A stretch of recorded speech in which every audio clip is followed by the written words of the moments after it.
in this video in static timing analysis, we are using the concept of combinational logic duplication. So as you can see, this is the circuit. So 1, 2, 3, 4, 5 and 6 are your flip-flops. These are 6 flip-flops.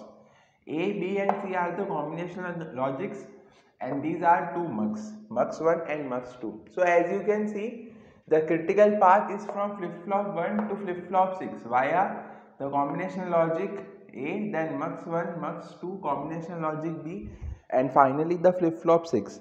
So critical path is from 1 to 6. So T minimum, if we find T minimum will be equal to the propagational delay of the first flip-flop TCQ1 plus combinational logic delay of A.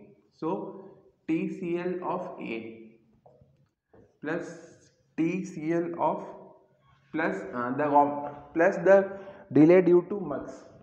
The delay due to mux.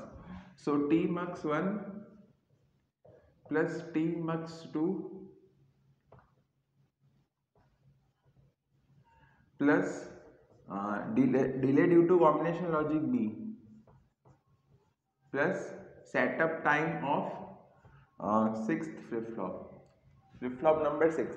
So as you can see, the this minimum clock period will depend on 6 times the propagational delay of the first flip flop, then the combination logic delay of A, then combination logic delay of B, then delay due to mux 1, mux 2, and finally the setup time of flip flop 6.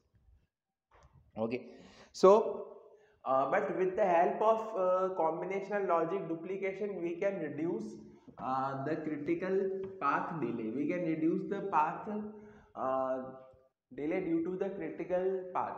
Okay, so to do that, what we do is we first uh, divide this critical path into two parts. So as you can see, the output from A can be 0 or 1. Output of A can be either 0 or 1. So we divide this critical path into two parts. Okay, so now it is divided into two parts.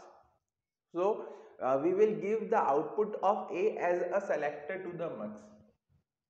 So we will give output of A as a selector line to the mux.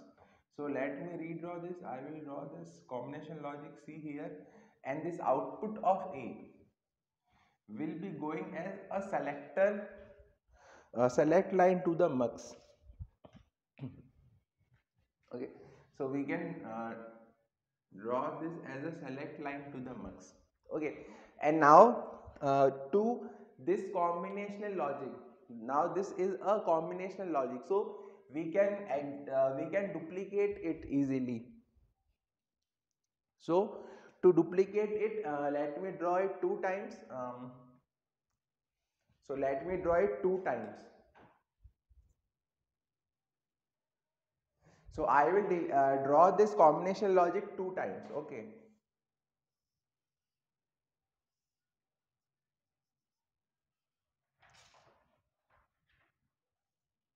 So this is my these are the two flip flops, and the output of these two flip flops will be going as a select line to the will be going to the mux, and the select line of the mux will be 0. That is output of A is 0. Okay, and now this is mux.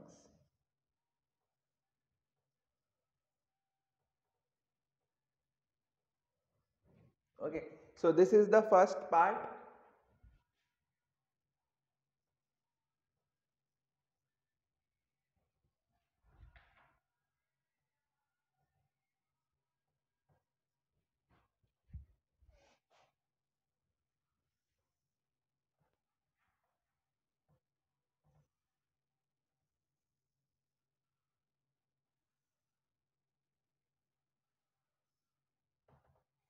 Let me draw it properly.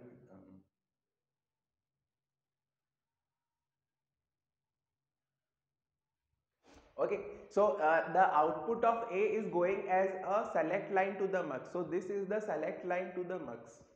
This is the select line to the mux, and this is one of the input to the mux. Now the same logic will be repeated again. So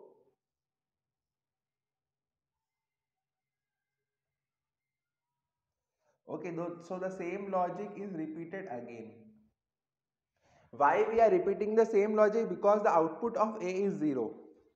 If the output of A is 0, then this part of then the output of this part will be passed to the mux, because we have the we have given the input of the select line as 0. Okay, and if the output of A is 1, if the output of A is 1, then this part of the combinational logic will be selected. This part will be selected. Okay, so the input to the select line of this mux is 1. Okay, so let me rename this as mux 1, mux 2,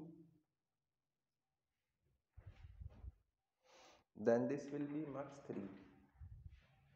Okay, and it's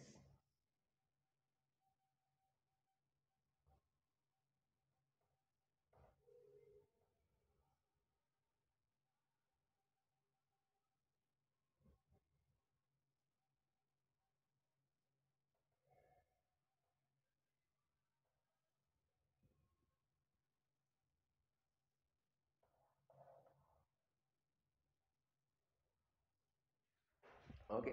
So now this is the we have duplicated the combination logic. So the part which we have duplicated is this. See, this part is appearing twice in the circuit. Now this part is appearing twice. The only difference is the input to this mux 1, this mux 2. Let me name this as mux 1 dash and mux 2 dash. So the input of the select line to this mux is 0 and the input of the select line to this mux is 1, because the output of A can be either 0 or 1. Output of A can be either 0 or 1. So when the output of A is 0, then the output of this part of the circuit will be passed to the mux and finally to the flip flop 6. The output of this part of the circuit will be passed to the mux and finally to the flip flop 6. If the output of A is 1, if the output of A is 1, then this part will be selected and the output of this part will be passed to the flip flop 6. Okay. Also, we can make another modification to this circuit. See, when the select line is 0, so only the output of flip flop 3 will be passed to the mux. Select line is 0, so only the output of flip flop 3 will be passed to the mux. So flip flop 4 has no use in this circuit, so we can simplify this circuit again. We can simplify this circuit again. So now this is the circuit, because output of flip flop 4 has no effect to the output.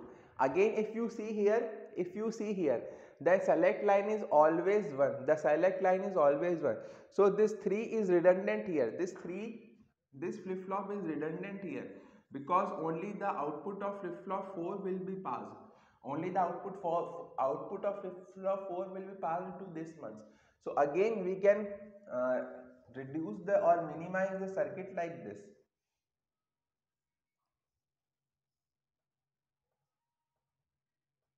Okay, so this is the minimization of the circuit. So we have directly connected flip flop 3 and flip flop 5 to this mux 2 and flip flop 4 and flip flop 5 to this mux 2 dash.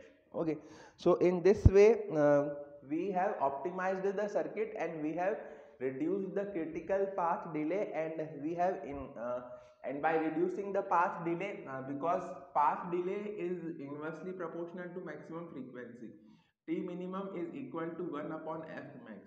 So if we can reduce T minimum, then we can increase the maximum operating frequency of the circuit. So by the help of combinational logic duplication, we can increase the maximum frequency of the circuit. Okay, so what will happen is this combination logic will evaluate at the same time as this combination logic A, because they will operate in parallel. Earlier what was happening as was first output of A was evaluated, then the output of this part was evaluated, but we have duplicated this combination logic. So what happens is that output of the combination logic A and output of this combination logic are getting evaluated at the same time. Okay, so I hope this concept was clear to you. So please like and share the video, subscribe the channel, and also share your feedback in the comment box. Thank you and best of luck.